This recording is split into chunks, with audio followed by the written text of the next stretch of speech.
नारायण साकार हरि की प्यारी दुलारी सात संगत जी, प्रेम से बोलना। नारायण साकार हरि की संपूर्ण ब्रह्मांड में सदा सदा के लिए जय जयकार हो। जगत जननी साकार माँ मातेश्वरी की संपूर्ण ब्रह्मांड में सदा सदा के लिए जय जयकार हो। नारायण साकार हरि ओम। जगत जननी साकार माँ मातेश्वरी जी के पावन कमल से चरणों में हम सभी जीवात्माओं का कोटि कोटि नमन वंदन प्रणाम स्वीकार हो आप समस्त हरि भक्तों के चरणों में इस जीवात्मा का कोटि कोटि प्रणाम स्वीकार हो। नारायण साकार हरि जी की प्यारी दुलारी सत्संगत जी, रोज तो हम आपको जीवन के कटु सत्य के बारे में किसी न किसी माध्यम से, किसी न किसी प्रसंग से अवगत कराते ही हैं, मगर चलिए आज एक हास्य प्रसंग के द्वारा थोड़ा सा मन को प्रफुल्लित कर लीजिए आप लोग। और ऐसे लोग भी संसार में होते ही हैं, तो कोई गलत भी नहीं है और बहुत ही अच्छा हास्य प्रसंग है। आप लोगों को भी आनंद आएगा, कमेंट करके बताइएगा और जाइएगा नहीं। जीवन में थोड़ा सा हंसने के लिए अगर 10-5 मिनट कहीं जाते हैं तो कोई बात नहीं है।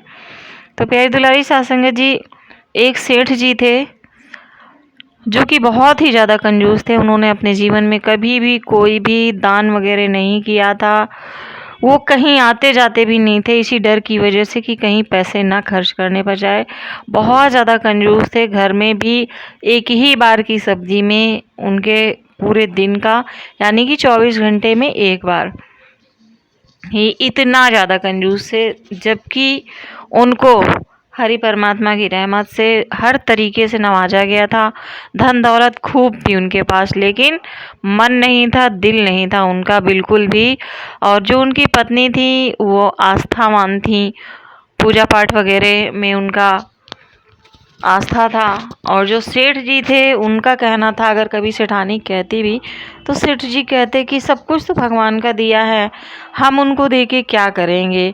तो सेठानी समझाती कि भगवान का दिया सब कुछ है, लेकिन आप भगवान को मत दो, भगवान किसी से नहीं मांगते हैं।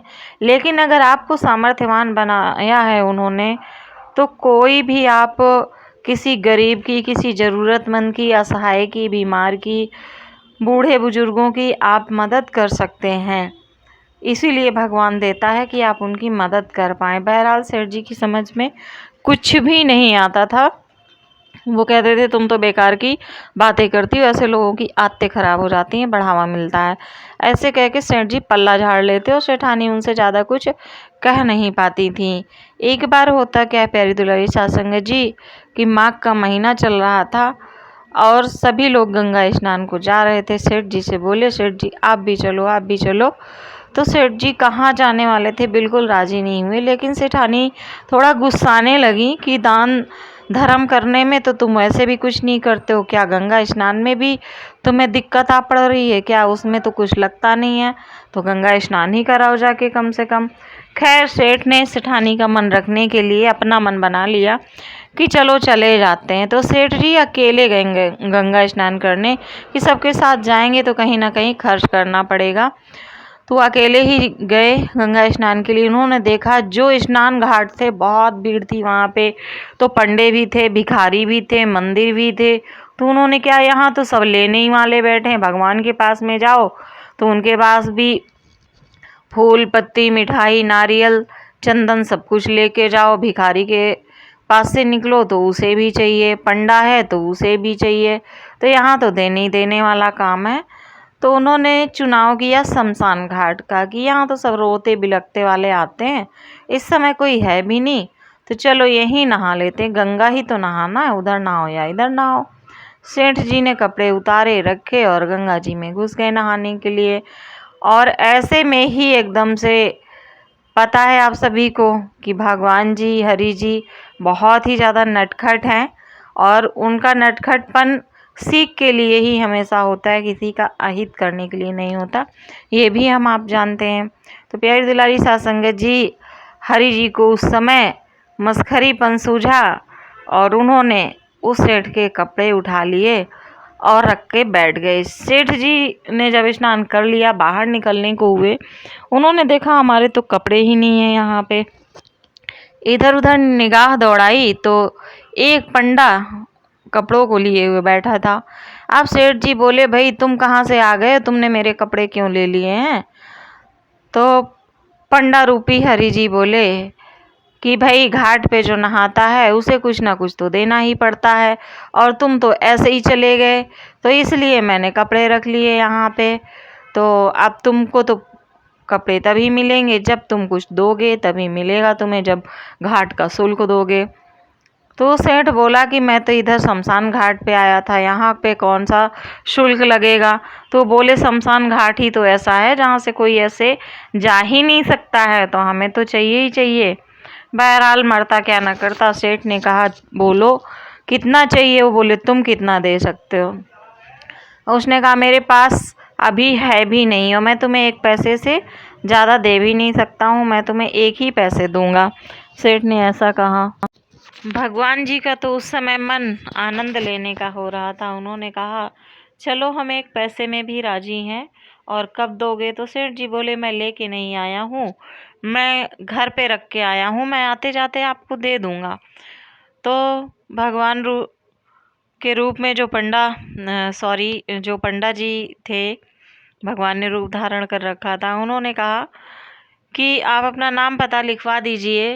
तो सेठ जी ने खैर नाम पता तो सही लिखाया उन्होंने, और वो घर चले गए सेठ जी। थोड़ी देर बाद ही भगवान जी सेठ जी के दरवाजे पर पहुंच जाते हैं और कहते हैं, दरवाज़ा खटखटाया, जजमान जी जजमान जी। सेठानी निकल के आती हैं। वो मारे डर के बाहर भी नहीं आता था कोई कुछ मांगने ना आ जाए। सेठानी निकल के आई। उन्होंने कहा कि अभी जजमान जी ने एक पैसा उधार किया है, तो हम वही पैसे को लेने आए हैं। सेठानी अंदर गई। उन्होंने कहा आप किसी को एक पैसा उधार करके आए हैं, वही पंडा जी लेने आए हैं। तो सेठ ने कहा कि पंडा घर तक चला आया? मैंने तो कहा था मैं आते जाते दे दूंगा, मुझे क्या पता था, नहीं तो मैं गलत ही पता लिखा के आता उनके पास में। खैर अब क्या किया जाए? उसने सेठानी से कहा कह दो घर पे नहीं है।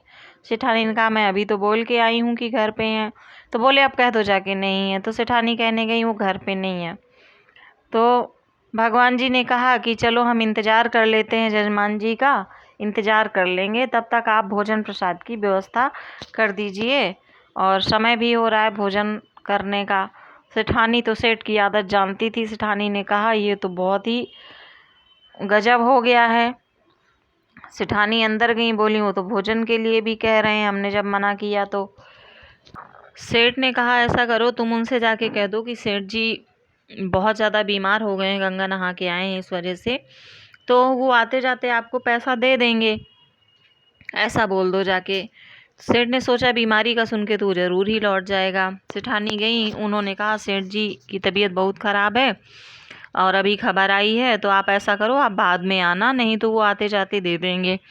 भगवान जी ने कहा अरे मुझे थोड़ा सा चिकित्सा का भी ज्ञान है, और आप मुझे उनसे मिलवाइए, मैं उनका उपचार करने की कोशिश करूँगा।